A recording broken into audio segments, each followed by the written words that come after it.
Cyberpunk's 2.0 update and new Phantom Liberty DLC has been out for a little bit now, and I have already come across 10 more secrets exclusive to the new content. So nothing in this video will be related to content that has already been in the game before Cyberpunk 2.0 and Phantom Liberty.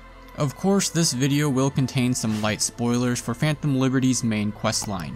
So if you have not played it and don't want any spoilers for the DLC, then save this video for later.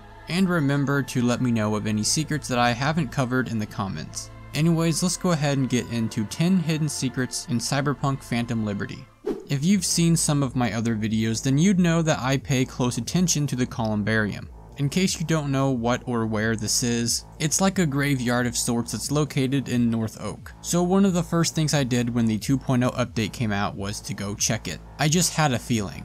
I'm glad I did because I was surprised to see niches for all of the fallen edgerunners from the Netflix anime. They have one for Rebecca, David and his mother, Kiwi and the rest of the gang. They even gave one to Julio. These all have specialized messages left by Lucy. It's in the game now, so I better not hear anyone complain about how I'm spoiling it anymore. One of the things I found while aimlessly driving around was this free weaponized vehicle, which is also a new hidden side quest. Like most free stuff in Cyberpunk, you can find it immediately after the heist at Konpeki Plaza, once the open world opens up to you. You can find this right over here in Watson inside of a warehouse. Once you enter the warehouse, Johnny will jump out at you and the quest will start. You'll need to find the car keys to unlock it, which are in a crate under some rubble that is found behind the car.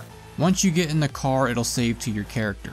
This is the Type 66 Hoon, which as the name would imply, it's a Hoonigan. It's also a tribute to someone named Ken Block, but if I'm being honest, I'm not a car guy, so I have absolutely no idea who that is. This car does come with mounted machine guns though, and it's pretty quick. One of my favorite interactions in the game is when you go to retrieve your default car from the parking garage after the heist at Konpeki Plaza, when the Delamain car hits you and runs, or rather drives away, which is even funnier if you flip the car upside down. I know it's not the funniest thing in the world, but I've always loved it. Beep, motherfucker! Johnny, did you see what happened? Something feels off here. You don't say. This interaction between Johnny and V may be funny, but if you did this before going to Tom's Diner, where you and Johnny form an armistice, the scene always felt out of place. Like Johnny wants to kill you, but now we're cracking jokes together? Well, Cyberpunk 2.0 actually fixed this. Yes, if you start the quest Human Nature and get your car from the garage before going to Tom's Diner, you'll get a new interaction between V and Johnny. Beep, motherfucker! What the hell happened? Looks like everyone in this fucking town's out to end you. Makes me feel like an amateur. A hack. Ugh, shut up. Gotta find out why Night City's most courteous has upgraded to hit and runs. Probably couldn't stand you anymore either. I said shut up! The 2.0 patch notes reveal that Cyberpunk added a new arcade machine called Trauma Drama. You can find these pretty much anywhere that has arcade machines, but the one that I used for this video is on the south side of Kabuki Roundabout. Now what's the purpose of this thing? Well, I'm glad you asked. You get some pretty unique rewards if you beat the high score. This can be quite difficult to do, but there are countless YouTube tutorials on how to exploit it so you can just AFK 450,000 points. Once you get the high score, you'll get a text telling you to apply to Trauma Team. You'll need to go to the Trauma Team website on your computer and then just follow the text message's instructions. Once you finish the application, you can just follow the waypoint and it'll take you to a hospital where you can scan your hand and pick up your Trauma Team uniform. You also get a Trauma Team AV toy that you can put in your apartment, and it just flies around for about a minute and lands back down. I don't think it's worth the hassle, but if you like to collect rare items, then you'll definitely want to know about this. The Type 66 Hoon isn't the only cool free car that was added in Cyberpunk's 2.0 update. As Master Yoda once said, there is another. But this one isn't just a hidden side quest in an undisclosed location. This is the Thornton Mackinac Demiurge. Yeah, it's a monster truck. This is very well hidden. First, you'll need to come to this location in the Southern Badlands, and then enter this Joseph Seed looking church building around 4 AM. You'll need to turn on the laptop and read all of the messages and files, and then interact with the arcade machine. But you don't actually have to play it. Just interact with it and then exit the game. Next, you'll want to come to this location in the Badlands. You'll have to go there immediately. Ideally, you want to get there before 5 AM. You'll have to search for this mattress. It's kind of hard to find at first, but once you find it, you'll know where it is. Now you'll just have to stand on this mattress and not move a single pixel for roughly 1 hour in game, and I promise it's not fake. You'll eventually have a seizure and black out. You'll be approached by a mysterious monk, and when you awake, the demiurge will be there for you to take. This is supposedly the FF06B5 mystery conclusion, according to the wiki, and a demiurge is also a being that creates the universe. So just some food for thought. Lizzie Wizzy, a famed musical star, has a very disturbing side quest called Violence, where she has you look into her boyfriend who she thinks is cheating. Without going into details, this quest ends with Lizzie Wizzy essentially going cyber psycho, or cyber psycho-ish. She murders the guy. Make of it what you will, but with the release of Phantom Liberty, one of the main story missions has you attend a club for fancies called the Black Sapphire. At one point during the quest, Lizzie Wizzy will perform a song. Watching her performance is not required, but you can watch the full performance if you want, and if you miss it, you can watch it via a BD that Alex leaves at your apartment. After a bit of progress in this quest, you'll be instructed to leave the building. On your way out, you can find Lizzie Wizzy at the bar. Now, if you do this DLC before her side quests, you can talk to her and she'll say cryptic lines like, "We might see each other again," which is especially eerie if you have her text message asking you to meet her just sitting in your phone's inbox, meaning she knows exactly who you are. And then when you go to the motel to meet with her, you will have a little bit different interaction at the motel. Holy shit, you're... Yep, Lizzie Wizzy. None other. Saw you with the Black Sapphire. Hella gig you put on. Listen, I don't generally brag about visiting that place, so... Our little secret, okay?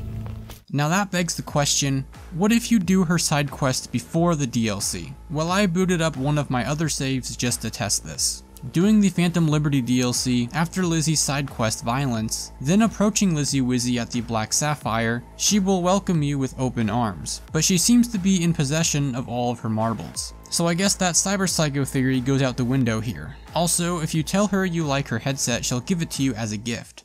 V, what are you doing here? Could legitimately ask you the same. Headset's Nova, Lizzie. Like it? Here, it's yours then. For real? Sure, got loads of them. You'll look like you're on Team LizWiz.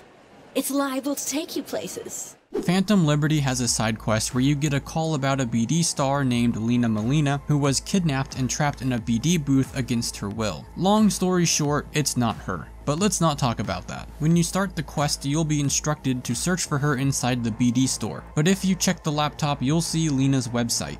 Now, if you click on the merch tab, you can scroll down to see Lena's bathwater. This costs 60 eddies, and the item description reads, "You don't ask why it's so expensive, and we won't ask what you plan to do with it." This is very clearly a reference to Belle Delphine.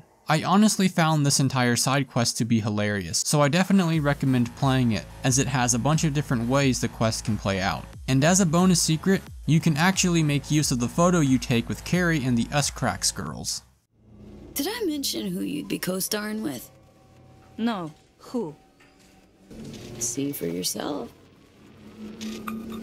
Fuck me! Carrie Eurodyne! And the girls from Us Cracks! I take it we've got a deal. We do. During the main quest of Phantom Liberty, you'll be sent to a Caliente in Dogtown to make contact with Solomon Reed. After completing the quest, you can return and access the phone. If you enter one of the numbers on the wall, you'll hear one of the songs from The Witcher 3 play over the phone, and one of the other numbers will play the end credits version of Never Fade Away. Whoa!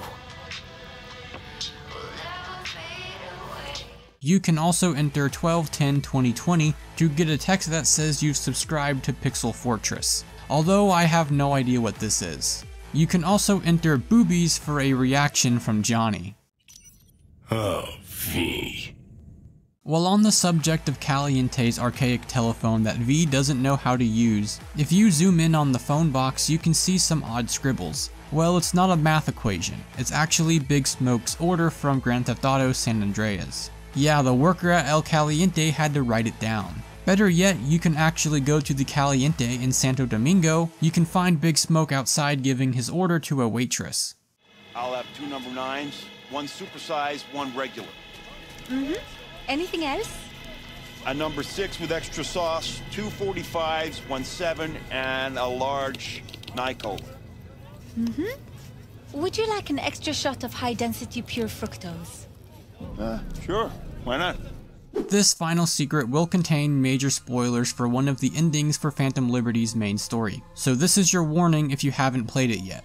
Towards the end of Phantom Liberty's main story, you have a choice to either escape with Songbird or help Reed capture her.